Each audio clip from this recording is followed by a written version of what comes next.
tattoo ko! Pwede na ako magbenta! Tato! Sinong gusto magpatattoo sa akin? Murang-mura lang! Katulad itong tattoo ko! Princess! Ano yung binibenta mo? Bebang, gusto mo ba magpatato? Para maangas ka? Pwede na ba tayo magpatato, Princess? Bata pa tayo hindi pa pwede yan! Laro-laro lang naman to, Bebang Tsaka, mga cartoons lang to! Kaya pwede sa atin to! Tignan mo, ang gaganda ng mga tattoo ko! Ang cute nga! Gusto ko rin yan, Princess! Madali lang ba ilagay yan? Oo, tignan mo, maglalagay ako sa braso ko! Ito gusto ko!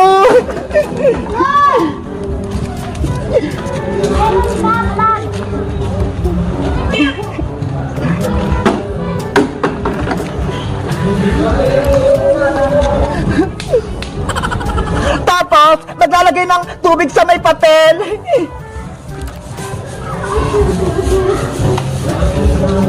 Baka masakit yan, Princess, Hindi, Tignan mo, Bebang. Oo na.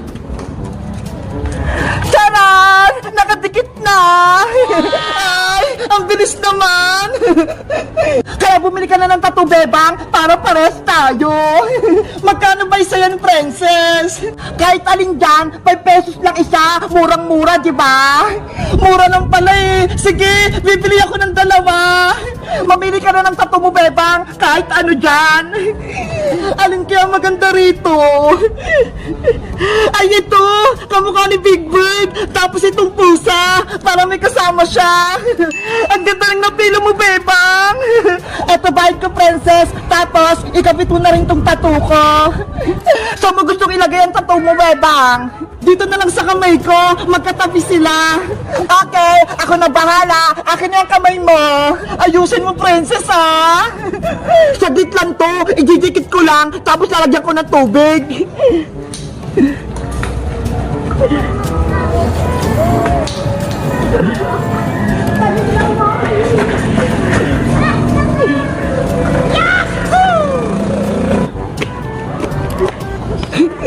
Yung isa naman!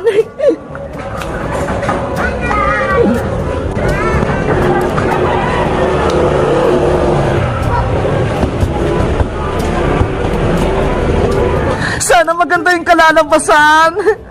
Ayan, mukhang okay na. Ready ka na ba makita yung tattoo mo, Bebang? Oo, excited na ako, Princess. Tanggalin mo na. Eto na, tatanggalin ko na yung papel.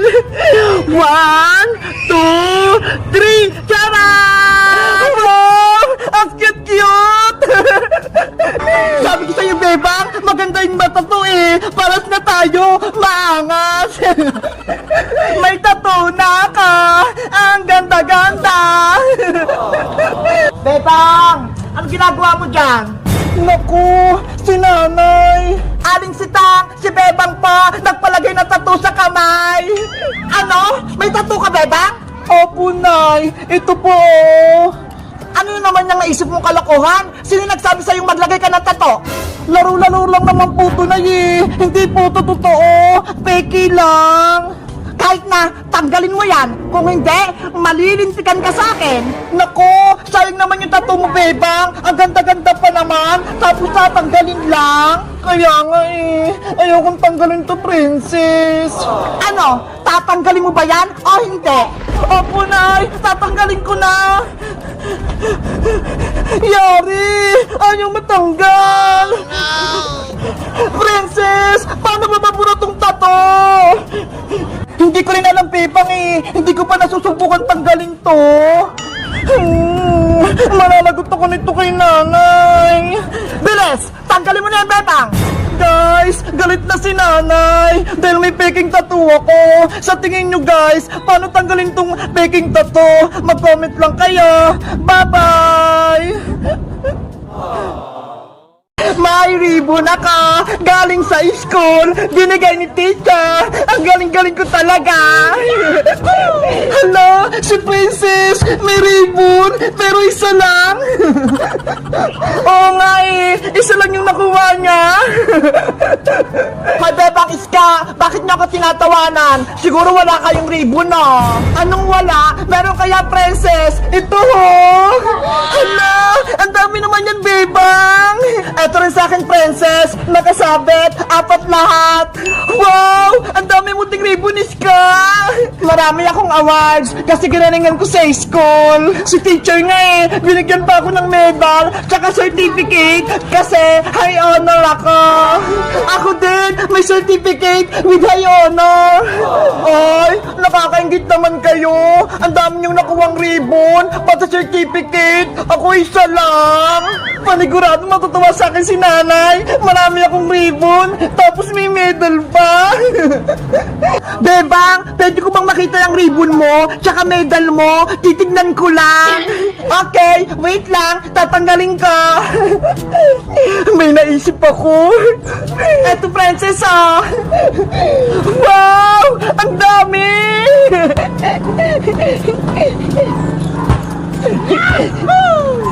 Bagay na bagay sa akin. Mukha akong matalino. Maraming award sa school. Kung ginalingan mo sana yung pag-aaral, Princess, marami ka ding ribbon. Hindi nanghihiram ka lang kay Bebang. Bebang, hiramin ko muna itong mga ribbon mo, ha. Ipapakita ko lang to kay nanay. Hoy, Princess, huwag mong kunin yan.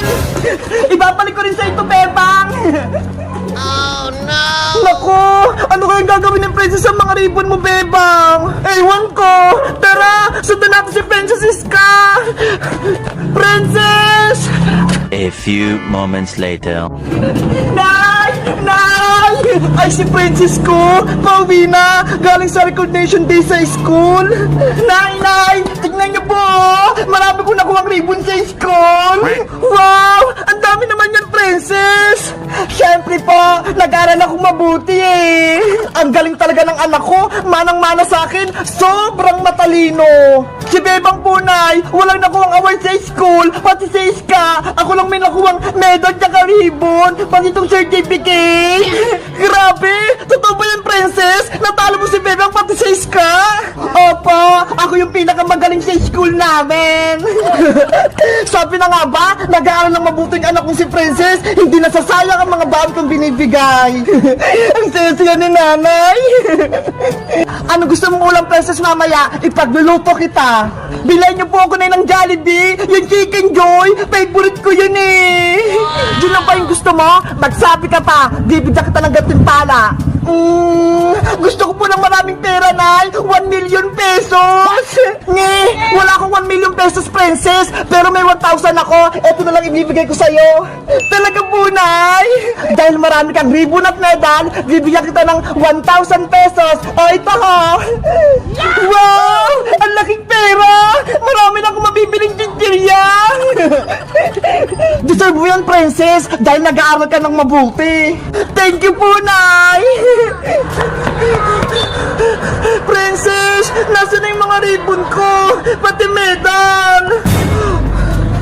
Lagot, nandiyan na si Bebang. Princess, anong sinasabi niya ng Bebang? Sa kanya ang mga ribbon?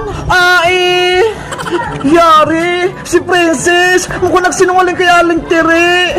Bebang, magsabi ka ng totoo. Kanina yung hawak ni Princess na ribbon? Sa kanya ba o hindi? Kasi, Aling Tiri, si Princess. Bebang, wag mo ko susubo kay nanay.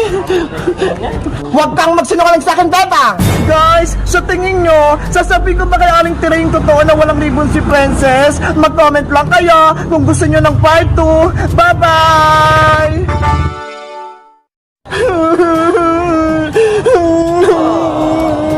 Ano nangyari sa mukha ko?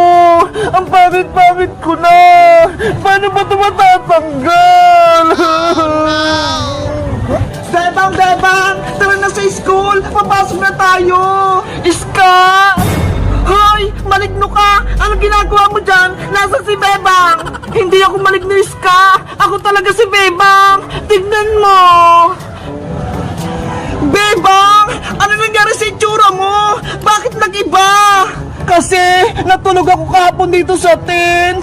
Pagising ko, ganito na yung mukha ko. Sabi ni Boyong, nakulang daw ako.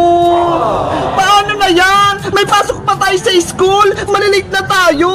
Hindi mo na ako mapasok sa school, Iska. Baka pag nakita nila tong mukha ko, lulukoyin lang nila ako. Naku, hindi ka pwedeng mag-absent, Bebang. May exam pa tayo kay teacher. Ayokong pumasok kung ganito yung mukha ko. Nahihiya ko. Diba? Sabi mo, Bebang, nakulam ka. Ipagamutan natin yan kay Mang Kepwing sa albularyo para bumalik ka sa dati. Sige, tawagin mo si Mang Kepwing para maayos niya tong mukha ko. Wait ka lang dyan ah. Pupuntahan ko lang dun sa bahay niya. Ano ba nangyari sa mukha ko? Yari! Si Bebang umiiyak na! Yung makeup ko sa kanya kahapon, hindi pa rin nabubura! Lagot talaga ako kapag nalaman nila na ako yung may gawa! Bebang! Anis ka! Nahanap ko na ba si Mang Kepwing? Wala siya sa bahay nila eh! Umalis daw! Pumunta sa palengke! Paano na yan? Hindi na ako gagaling! Yung itsura ko! Ang pangit-pangit na! Oh no! Tahan na, Bebang! Huwag ka nang umiyak! Bebang! Iska! May problema ba kayo?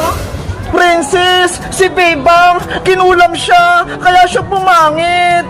Patingin! Ito oh! Tignan mo, Princess! Ay, si Bebang! Ang pangit! Hoy, Princess! Bakit pinagtatunan mo si Bebang? Na problema na nga siya eh! Tapos tumatawa ka pa? Eh kasi naman Iska! Nakakatuwa yung itsura niya eh! Princess! Niloloko mo ba ako? Bebang! May sasabihin ako sa'yo! Ano yun, Big Bird? Alam ko kung sino may gawa niyan sa'yo! Kaya pumangit ang mukha mo! Sino, Big Bird? Sabihin mo, isa pa siyang mangkukulam? Ano na sa bunso? Yari! Si Big Bird! Magsusumbong! Big Bird, sabihin mo na para malaman namin kung sino yung may kasalanan! Si Princess ang tunay na may kasalanan! Ano? Si Princess? Kahapon, habang natutulog si Bebang sa tent, dumating si Princess tapos minikapan siya! Totoo ba yun, Princess? Ginawa mo yon? Bebang, sorry! Ako talagang may gawa niyo sa mukha mo! Grabe ka, Princess! Pati si Bebang, pinagloloko mo! Alam mo natutulog siya eh! Tapos minikapan mo pa! Eh kasi naman, ang himbing niyang matulog eh! Kaya naisipan ko, make-upan ko siya para maging sleeping beauty! Hindi naman mukha ng sleeping beauty yung ginawa mo, Princess eh! Mukha akong bruha! Sorry ulit, Bebang! Pinagtripan ko yung mukha mo! Ano nang gagawin mo ngayon para matanggal yung sa mukha niya? Dahil makeup lang yung nilagay ko sa mukha niya, madali lang niyang matanggal! Wait lang ha! Kukuha ko ng tubig! Pasuwi talaga to si Princess! Siya pala nagpapangit ng mukha mo, Bebang! Kaya nga eh! Akala ko, nasumpa na ako! Siya pala yung may kasalanan! Bebang! Eto na yung tubig mo ha! Maghilamas ka na para matanggal yung makeup sa mukha mo! Sana bumalik na yung dati kong mukha!